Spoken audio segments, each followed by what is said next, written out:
Okay, let's see. I carry the 3, and then I add.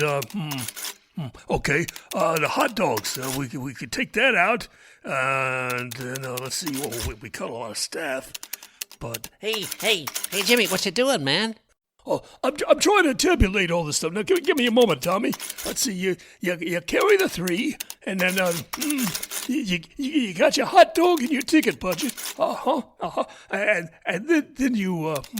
then you subtract the Astros $5 million penalty, and you get. Oh. Yeah, I don't think Mr. Manfred's gonna like those numbers.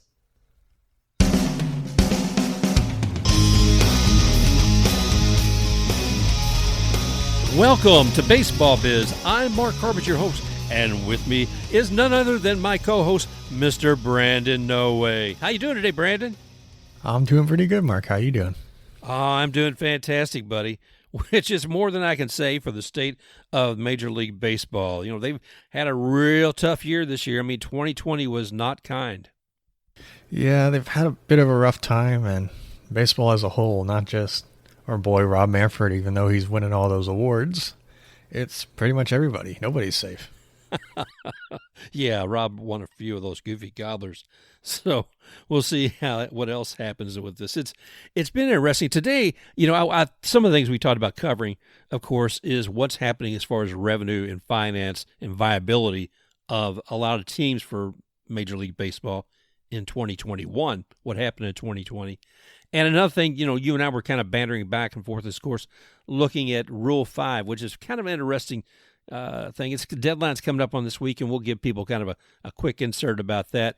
Exciting part, too, we're going to talk about is the hot stove. A lot of activity going on now, and got a few comments about some of the teams. And as things are breaking, Brandon, please go ahead and share. I'll keep an eye out for you. Oh, but brother, I mean, it was a hard year. I mean, you know, like I said, everybody's trying to deal with COVID-19, and, you know, we want to get out there. We want to watch the games. We want to be involved with it, but we couldn't. I mean, what can you do? Many of the teams suffered. I mean, minor league baseball was shut down completely. Players had to work for a fraction of their salaries. No stands equals what? No gate receipts and no food vendors. I mean, yeah, everybody was hit hard. I mean, even, you know, ushers, they couldn't go to work at games. And, you know, we look at it and like think, oh, like the Rays, for example, they might have to get rid of a few guys this year, and we could really chalk it up to them being cheap. But also because of the pandemic, they have to get rid of guys, and that might even be hitting the bigger market teams as well, as we'll talk about later. Yeah, I definitely want to hear a little about that. I know you did some research there, because it's impacting everybody. It's even impacting the big teams. But before we dig into all that, I'd like to take a look at how things were before 2020. How much you think that Major League Baseball grossed in 2019, Brandon? Let's see. I know that people are saying they've had a hard time. You know, views are down, and no. 2019. Not 2020. A year without COVID. I will go with around 7 billion. That would seem logical, and that's what I would have thought. I would have thought 7 or 8. But I'm looking at a Forbes report from 2019 said they grossed $10.7 billion. It's a lot more than I thought. Yeah, and that's actually an increase of 3.7% from the previous year in 2018. You know, and 3.7% increase is like $400 million. You know, oh gosh, that's what heck, man. That's almost that's almost the amount that Mike Trout had for his 12-year agreement. Of what it was actually a little more. Actually, he had a $426.5 million, Mr. Trout. Wow, but that's 12 years, and the Angels love him, and he loves them back for that much. Yeah, I mean, I'd love anybody if they were paying me that much. Well, and if we look back to say, well, where does MLB get all that money from? You know, part of that's coming from the gear that they sell. A big part of it's from the seats and the tickets, all of that. But broadcast dollars. I'm looking at back here. Let's see, Brandon. In 2018, MLB announced a broadcast agreement with Fox Sports for 7 years, and that was going to be worth $5.1 billion. And let's see.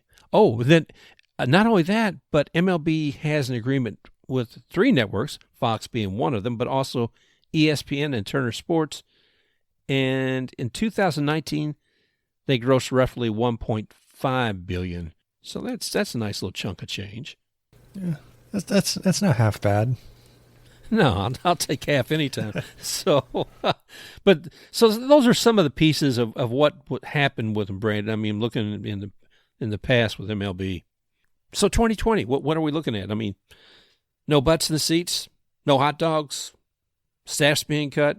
What does happen? I mean, if we look at a microcosm and we say, well, we have the World Series winners, the Dodgers, and then in November, we hear some news from a release they put out. Man, you talk about disheartening. It's like, let's see what it say. Since March, we have worked to minimize the impact on our employees. The ongoing economic crisis, however, forces us to make difficult personnel decisions throughout the organization going forward for the 2021 season. So this is a heartbreaking decision. This year, more than ever, we are truly grateful for the role each member of our Dodgers family plays in our success. Unquote. It goes on to say more and more, but you get the feel for it that even somebody who just won the World Series and should have a few more coffers in the bank than the rest of us still is feeling the pinch where they're actually cutting some people out. Yeah, and not only do they get all the extra bonus money from making it that far in the playoffs, they're also one of the biggest brands in baseball, even sports, and they're still having to cut people. It's the nature of the beast this time around. I mean, you could be critical of the Dodgers if you want, and I certainly understand if people are because of this happening. You know, that they normally get the players get some postseason revenue shares too. Anybody gets in the postseason, and of course it graduates as you go up further and further into the postseason. Of course, the winner of the World Series gets the largest share. However, those shares are based on broadcast, but also on gate receipts. So the World Series winners this year, I'm sure, took home a lot less than the Nationals did in the previous year. And going to the Gates things, because MLB teams, they don't open their books, we can't really know like what their finances are exactly. I mean, we know that ticket revenue isn't as big as it used to be. I looked it up. I couldn't find an exact number. I saw maybe around 30% of their total revenue comes from gates. Yeah. And if you take 30% away from any business, that's going to hurt them. But if you go a year without no ticket revenue and your big revenue in TV, that gets cut down almost to a third. That's going to be a lot of money. Indeed, it was and is. I like you, I know that they are privately held, then therefore we really don't get to see. They're not going to open up the books. Barry Bloom sat down with Rob Manfred earlier, I think this past month, and Manfred shared some of his pain. He said, looking across, 30 teams in the league, in 2020, they have amassed a collective of $8.3 billion in debt. Ouch. And they're going to post anywhere from 2.8 to 3 billion in combined operational losses across those 30 teams. That's a lot of money in just 1 year. Yeah, man. I mean, I don't even know where to begin. But it's representative of what's happening out there for everyone. And it's MLB, I'm not surprised. So I wouldn't question any of those numbers he has. But it's impacting a lot of folks, and actually we talked about a microcosm of the Dodgers, but there's a lot of other ones there as well. I know you did some research on the Phillies and Yankees. What were you able to discover about that? Well, looking at the Phillies, they had this really big story come out over the weekend that they're losing a bunch of money. It originally came out that they lost $2 billion, but that was quickly found out to be not true, and it looks like it's more around roughly 150 million, that range. Right. And that's not only affecting off the field, letting people go, but also on the field. And of course, And according to Buster Olney of ESPN, he wrote an article and he said, according to high-ranking executives from other teams, the Phillies are saying to other teams that they're facing tough financial decisions and are open to offers for Zach Wheeler, their second most expensive player. Ow. Now, of course, their managing general partner, and I believe he's also their majority shareholder, John Middleton, he was asked about that and over the phone, and he angrily denied it. And he said, quote, "If they offered me Babe Ruth, I wouldn't trade him." And he added Ted Williams and Mike Schmidt just to go as and he said, he also added, "I have authorized no one to have a conversation about trading him." But technically there is a loophole there. You can't trade for Babe Ruth. You couldn't trade for him anyways because, you know, he's kind of dead, but a little bit of a loophole there. And it's probably not a good idea to put out there you're facing tough financial decisions because you're not going to get much back. And Wheeler, he's 1 year into a 5-year, $118 million deal that he signed last winter. And he's only 30. He pitched pretty well. He had a 2.92 ERA and 11 starts. And Middleton, he indicated Sunday that they're likely to lose in excess of $100 million, and that's looking like it's about 150. Let's see. Okay, did these guys hire the Jim Crane PR organization when they're putting this information out? I believe so. It seems like MLB has the same PR firm for every team. So the 118 million. I mean, all right, you're telling me first it's $1 billion, okay? $2 billion. $2 billion? Oh, $2 billion. Okay. Yeah. $2 billion. So if you looked at the entire MLB revenue for a couple of years ago, we're talking $10 billion. So, and anyway, obviously there's something wrong with the math there. And then they're laying people off and they throw back these numbers going back and forth. Lose a lot of credibility there. So what are some of the other ones they're saying? What Willer's on? He was saying he's on a 1 year, 118 million. Deal he signed, and Wheeler, he was in. He just wrapped up his first year of his 5-year, $118 million deal. And going back to employees being laid off, they laid off front office personnel, where they let go of around 80 employees. right. And they had to do an injection of $100 million of capital into their operations to strengthen their financial position. Woof. And they even had they demoted general manager Matt Klentak, I believe that's how you say it, the first few days of October. So they have no GM while this all is going on. According to Philadelphia Inquirer, he's staying with the organization in an undecided role. They removed him after 5 non-winning seasons and no postseason appearances, even with record-setting payroll, which last year was projected to be just under $204 million and $188 in 2019, according to SpotRack.com, and the expanded playoffs. So with all that, they couldn't make the playoffs. Olney also added that their new GM could be tasked with making unpopular moves like Chaim Bloom did in Boston with Mookie Betts. And the Phillies putting Wheeler on the market, even though he hasn't been around very long, it'll be seen by the fan base as a sign that the team is in a retreat at a time when others in the division are surging. I'll add some of the teams in the division, look at them and what the Phillies are doing. I can see why Philly fans would be really upset about their team right now. I think you make a good point when you're talking about Chaim Bloom and only saying that, because there's no doubt that Boston had a rough year. Chaim Bloom came in, no Alex Cora. And by the way, what the heck, I'm going to go ahead and move Mookie out to L.A.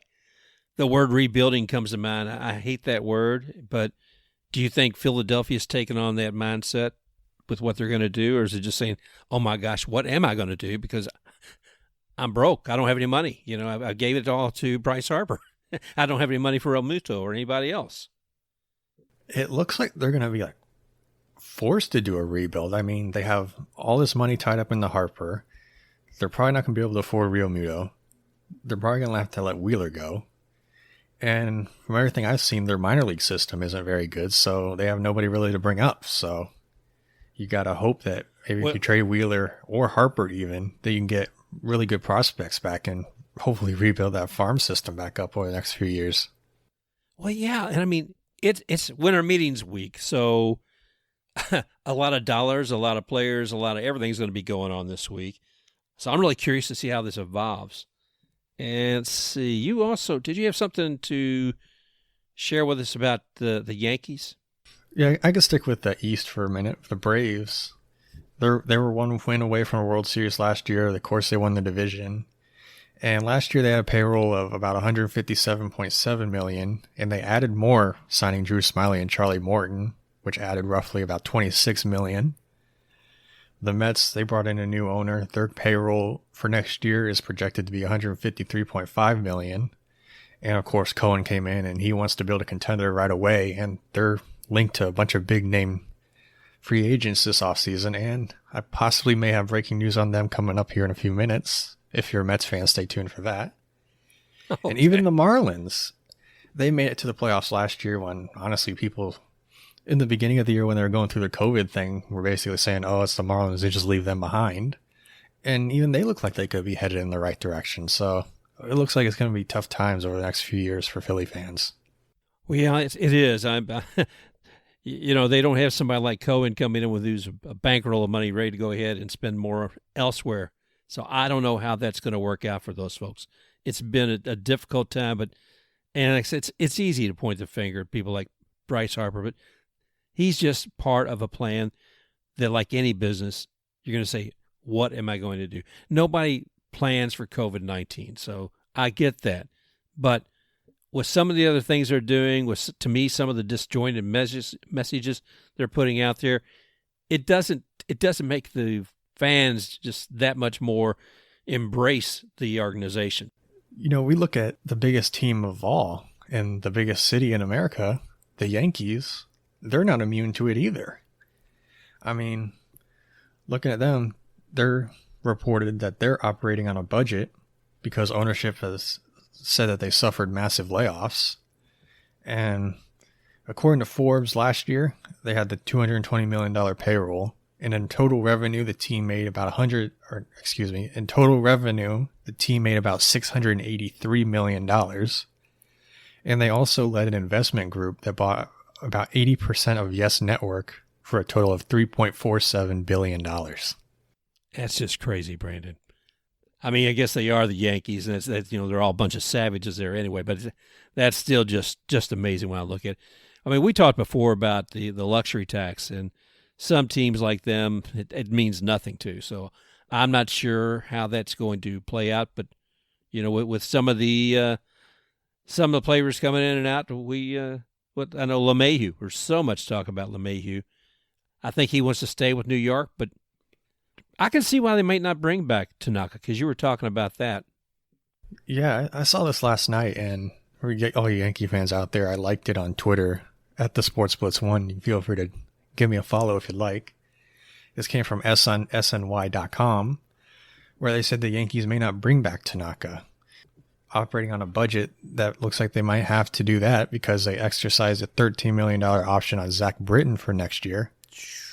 And while they want to bring back LeMahieu, they're not certain that they will. And if LeMahieu leaves, that'd leave a free $20 million that they could use to go out and get a pitcher. That includes Tanaka possibly bringing him back, and maybe going out and getting a free agent, like maybe a Bauer or even a Kluber. I think you and I both were a little surprised that they kept Mr. Sanchez as their catcher. We thought he might be tendered or not receive a tendered agreement last week, that he might not meet that non-tender deadline. So that happened. And then also I read somebody else was recommending or suggesting, hey, you got Luke Voigt on first. He's a good guy and all that, but maybe he's some dollars you could shift somewhere else and we could put somebody else there at first. So I don't know. But I don't believe Sanchez, I think, has some viability. You were talking about the Rays a moment ago, and heaven knows there is a big gaping hole right there behind home plate. There is not, they don't have anybody. There's nothing. So maybe Sanchez or somebody else would move to that. That's what's really interesting about this week. I mean, all of the winter meetings are virtual this year, but the hot stove is a cooking. Yeah, it's always cooking, and it feels like something's missing with, winter meetings being virtual. It feels like nobody's invited. We're just hearing about these things, Oh and yeah. it honestly, if I didn't know, I wouldn't know that it's going on. I know. In some ways, it's like the ball game that we are all invited to, but not really. You can watch it from outside. I feel like Zach Hanfel when he was out there at Salinger Field. He's a ball hawk just out there trying to catch a ball because really he can't really see anything. But every now and then a ball pops up out of the field, and he says, "Oh, look!" But as a fan and as somebody who wants to kind of cover what's going on with the hot stove. We may get a smattering of the grease that pops out of the hot pan, but that's about it. So I don't know. What are you finding out, man? Give us a bit of news on the hot stove. What's cooking? At the time of recording, this is what we've seen, and honestly, just before we just started recording, there were reports of the Mets and catcher Brian McCann closing in on a 4-year deal, so it looks like they may get a catcher, and who knows what that'll do with the JT Realmuto sweepstakes. I know a lot of people thought that he could wind up there with the Mets. We also had yesterday Lance Lynn. He was traded from the Rangers to the White Sox, according to Jeff Passan, for pitchers Avery Weems and Dane Dunning. Speaking of the Rangers, they also had their new GM, Chris Young. He was a candidate for the Mets, but he wanted to stay close to home, so he's staying with the Rangers. And Adam Eaton, he returns to the White Sox on a 1-year, $7 million deal with a second-year team option for $8.5 million, according to Chuck Garfian. He played there from 2014 to 16 before being traded to Washington, where he won a World Series last year. And the White Sox could go after Michael Brantley, who hit over 300 each of the last 3 years, and Liam Hendricks, who received Cy Young votes as a closer. And they also reportedly had interest in Jock Peterson, according to Bob Nightingale. So White Sox looking to make some big moves and load up for next year. That would definitely be interesting. I'm curious to see where Michael Brantley got if that happens, because the impact he can make with that bat is huge. Yeah, the White Sox will be a team worth watching next year. I mean, we thought they would be really good this year, and they were, but they suffered that big disappointment in the first round of the playoffs, along with the rest of that division. And speaking of the AL Central, going over to the Royals, Carlos Santana, he signed a 2-year, $17.5 million deal, according to John Heyman. And in 2019, he hit 33 homers, 93 RBIs with a 911 OPS, but he didn't have that great of a year, only hitting 199 in 2020. Some of the things as far as the hot stove, which I found interesting, because last week we talked about the non-tender deadline. Many of the people who were being considered, I think, to say, well, they're going to be non-tendered, they wound up signing agreements with the teams. A lot of them, you and I were talking about, some of them may have been not as much as they would get in normal years, and some of them were 1-year only contracts. And, part of that's for the COVID. And you and I talked, too. Who is that 1-year contract benefiting? Is it the player? Is it the team? I guess if a player potentially has any kind of injuries, it's a benefit for the team in a sense. But some of the players are probably getting a little better revenue or with a 1-year agreement. I'm not sure. So we'll see how that plays out in 2021. Yeah, it really just seems like it depends on the situation. I mean, we really talked about it last week. You can go back and listen to it. We spent a few minutes on that, but it really seems like it just depends on the situation and what the player and team is in. So that was something, like I said, we looked at, you were saying, right, last week. And this week, we're going to take a look at a slightly different kind of deadline, and that's the Rule 5 draft. That deadline's this week. That's not to be confused with the regular draft. But, Brandon, this, to me, is something neat to know, because as you're watching a game, and every now and then you'll hear an announcer or speaker say, well, yeah, and he was selected as part of the Rule 5 draft or Rule 5. I'm like, what the God's green earth is the Rule 5 draft? I mean, okay, I have no idea. And one of the things I like about the Rule 5 is that is a great opportunity for minor leaguers on an affiliate team, and we'll tell you why here in just a second. Last year, there were only 15 players that were impacted by this, so it's not a big thing. It can be. Once Rule 5 deadline passes, here's what happens. If there are players out there who are 18 years old, or when they came on, and since then they've had 5 years of service, or when they came on was 19 years old and they had 4 years of service, they are eligible for this Rule 5 draft. Now, they cannot be on a 40-man roster. They basically still have to be at that minor league, Brandon.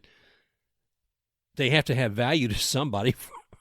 So I guess there's no reason to draft them at all. So there's not necessarily a whole lot of activity. I mean, if you look at only 15 people being chosen across 30 teams last year, that tells you something.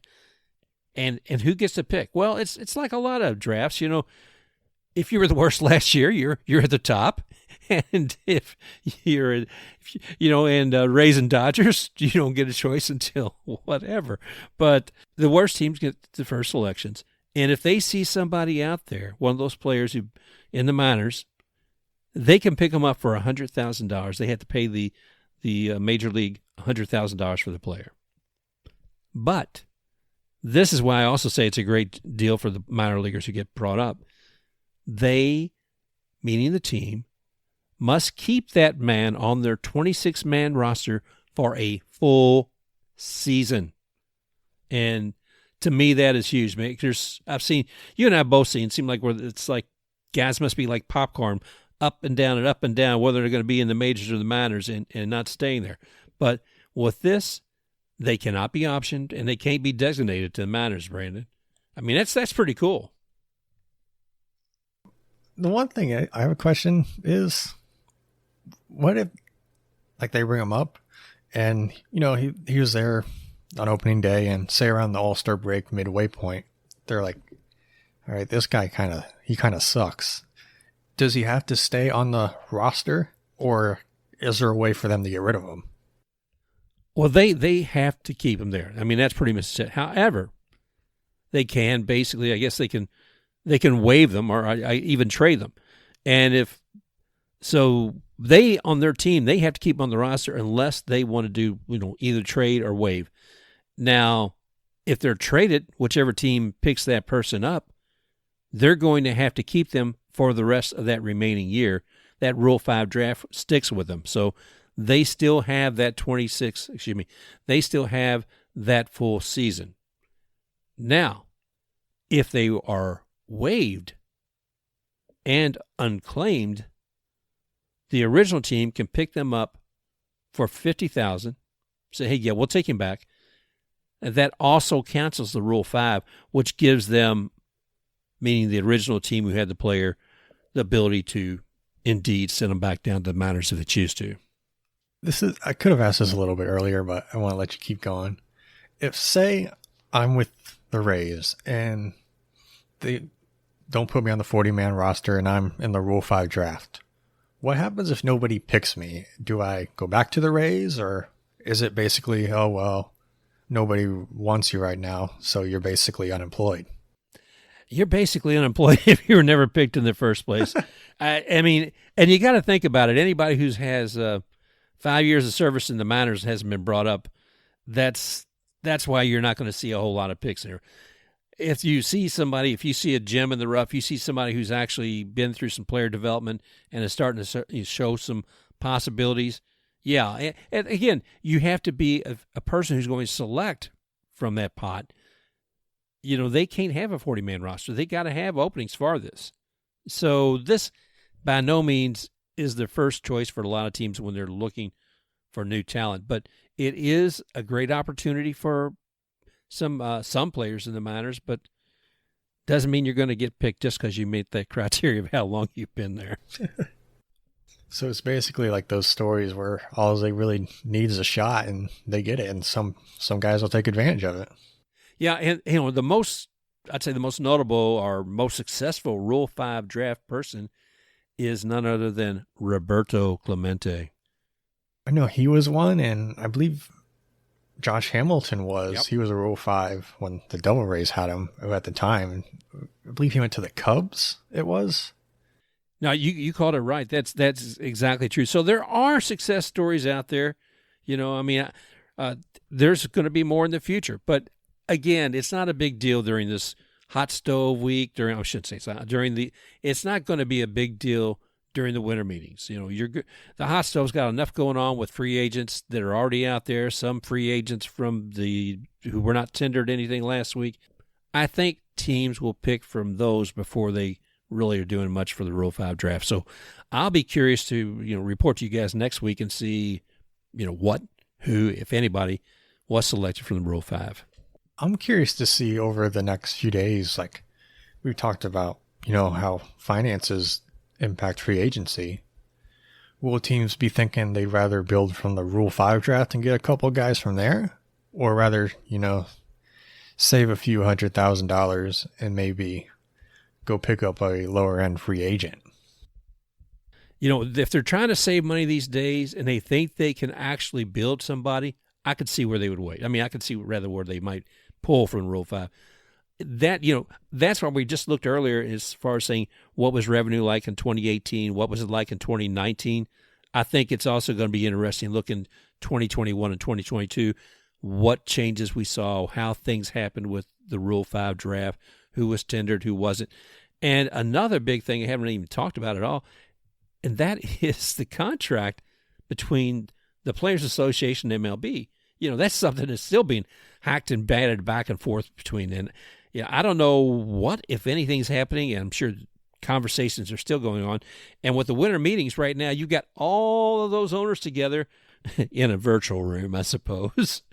and I'm sure they're coming up with the things that they would like to see and not see in the next agreement.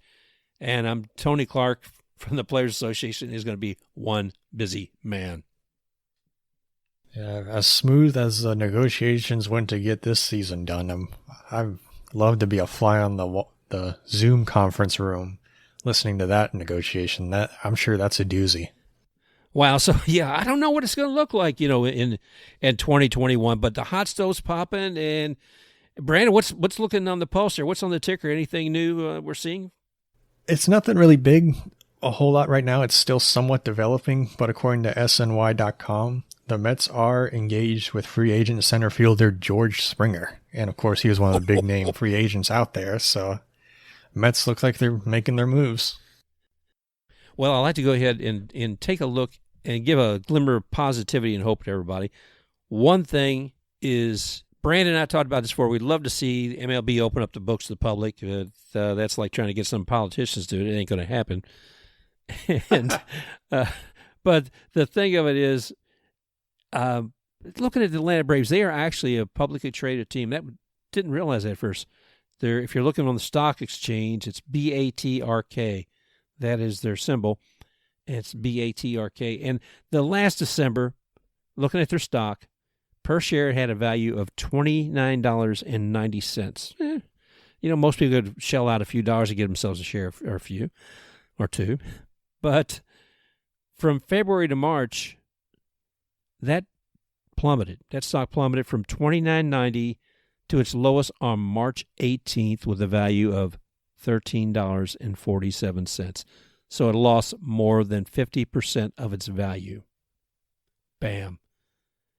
But as a team, moved into the postseason, the stock kind of rose a little bit and continued to rise. And let's see, as the most recent number, I'm looking at December 7th data, the stock for the Atlanta Braves is made its way back up to $27 per share. So from a stock that was $13.47 back in March and now back up to $27, I'd say the Atlanta Braves, I would say that there's a lot of people who see a good future for that team and possibly the entire league. Yeah, it's good to see that, of course, everything plummeted, went down the drain in the beginning of the year. Hopefully that, as we see with these shares, it's a sign that, hopefully we're on the up and up and almost back to our normal, so to speak. Yeah, it's something we're all looking forward to. I know you're covering a lot of this too on Twitter. By the way, you can find Baseball Biz on @TheBaseballBiz on Twitter. And what are you doing, Brandon? What's happening with Sports Blitz? We don't have our own podcast right now, but we sort of, we kind of cover all the sports, and I could be better putting it out there more, which I plan on doing more with free time. And especially with NFL playoffs coming up, and we got the NHL starting up soon in about a month. So look forward to talking about that as everything really heats up again. Yeah, if you haven't paid attention, that's a good place to start at the Sports Blitz 1. That's the numeric one, where you can follow Brandon and see what's going on in the world above and beyond baseball as well. And he covers baseball there, but also you can find both of us at The Baseball Biz on Twitter as well. We welcome all of anything that you have to say to us there. Brandon, do you have any final words you want to share with our folks? Yeah, I actually do. And, not only give us a follow, but also wherever you listen, maybe give us a follow on there, the show itself. Rate the show and leave a comment and tell us what you think. Yeah, we love to hear from you guys, and we hope you enjoyed this show. It's been exciting, as always, to spend some time with you guys during the winter meetings, the virtual winter meetings, and we will virtually be back next week. But, Brandon, thanks again, buddy. I appreciate you being here this week. Well, thank you. I appreciate you letting me come back on. Okay, thank you, Brandon. And next week, we'll have some more entertaining news for you with baseball and the business, of course. And we look forward to talking with you again real soon. Special thanks to X-Take RUX for the music Rocking Forward, and for our associate producer, Christina Hussey.